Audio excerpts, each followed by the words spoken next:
প্রধান উপদেষ্টার প্রেস সচিব শফিকুল আলম একটা স্ট্যাটাস দিয়েছিলেন, নাহিদই হয়তো হবে আগামী দিনের প্রধানমন্ত্রী, হতেও পারে। তবে নাহিদ উপদেষ্টা পদ থেকে পদত্যাগ করেছেন, পদত্যাগ করে একটা নতুন রাজনৈতিক দলের আহ্বায়ক হয়েছেন।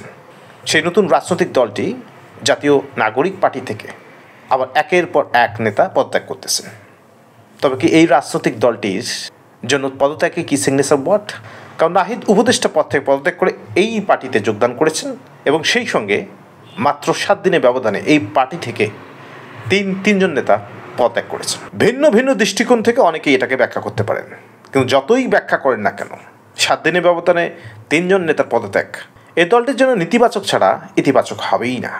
দেখুন, যুগ্ম মুখ্য সংগঠক উত্তরাঞ্চলের হানিফ খান সজীব এবং সেই সঙ্গে যুগ্ম মুখ্য সমন্বয়ক আবু জাহের দুজনে পৃথক পৃথক চিঠিতে জাতীয় নাগরিক পার্টির আহ্বায়ক নাহিদ ইসলামের কাছে পদত্যাগের চিঠি লেখেন। তারা উভয়ই ব্যক্তিগত কারণ দেখিয়েছেন। সেই সঙ্গে 2 দিন আগে আর একজন যুগ্ম মুখ্য সমন্বয়ক আবু হানিফ পদত্যাগ করেছিলেন। এখানে একটা বিষয় স্পষ্ট করেছেন আবু হানিফ, এই দলের মধ্য দিয়ে জুলাই আগস্টের অভ্যুত্থানের আকাঙ্ক্ষা পূরণ হবে না, যে কারণে আমি এই পার্টি থেকে পদত্যাগ করেছি। মারাত্মক অভিযোগ। মাত্র 7 দিনের ব্যবধানে 3 জন নেতা।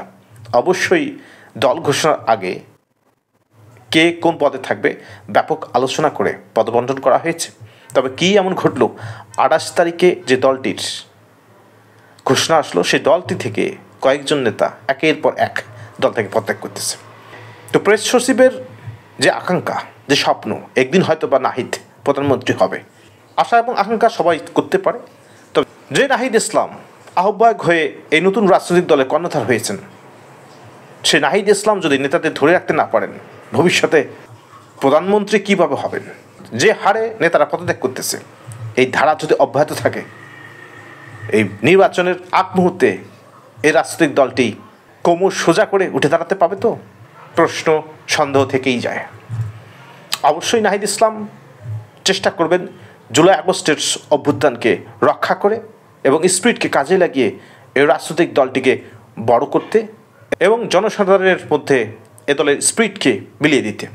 কিন্তু নাহিদ ইসলাম যদি নেতাদেরই ধরে রাখতে না পারেন, তবে জনগণের আশা আকাঙ্ক্ষা কীভাবে মেটাবেন? নাহিদ ইসলাম জুলাই আগস্টের আন্দোলন করেছেন সমন্বয়ক হিসেবে, এরপরে সরকার উপদেষ্টা হিসেবেও কাজ করেছেন, সেখান থেকে পদত্যাগ করে একটা রাজনৈতিক দলের আহ্বায়কও হয়েছেন। যত সহজে উপদেষ্টা হিসেবে দায়িত্ব পালন করেছেন, রাজনৈতিক দল করাটা যত সহজে হয়েছে, রাজনৈতিক দল চালনা ঠিক তত সহজে হবে না, এরই মধ্যে টের পেয়ে গেছেন। রাজনৈতিক দল গঠন করেছেন, সামনে নির্বাচনে অংশগ্রহণও করবেন। এই নির্বাচনী ফলাফলের মধ্য দিয়ে যে সরকার থেকে পদত্যাগ করেছেন, সেই সরকারে আবার যেতে পারবেন তো? অতীত অনেক মধুর হতে পারে, কিন্তু বাস্তবতা অনেক কঠিন। ভবিষ্যতে প্রধানমন্ত্রী হবেন না দলের প্রধান হয়ে দলটাকে টিকিয়ে রাখতেই ব্যর্থ হবেন? ভবিষ্যতে এদেশের জনগণ সেটা সাক্ষী হয়ে থাকবে হয়তো। ধন্যবাদ সবাইকে।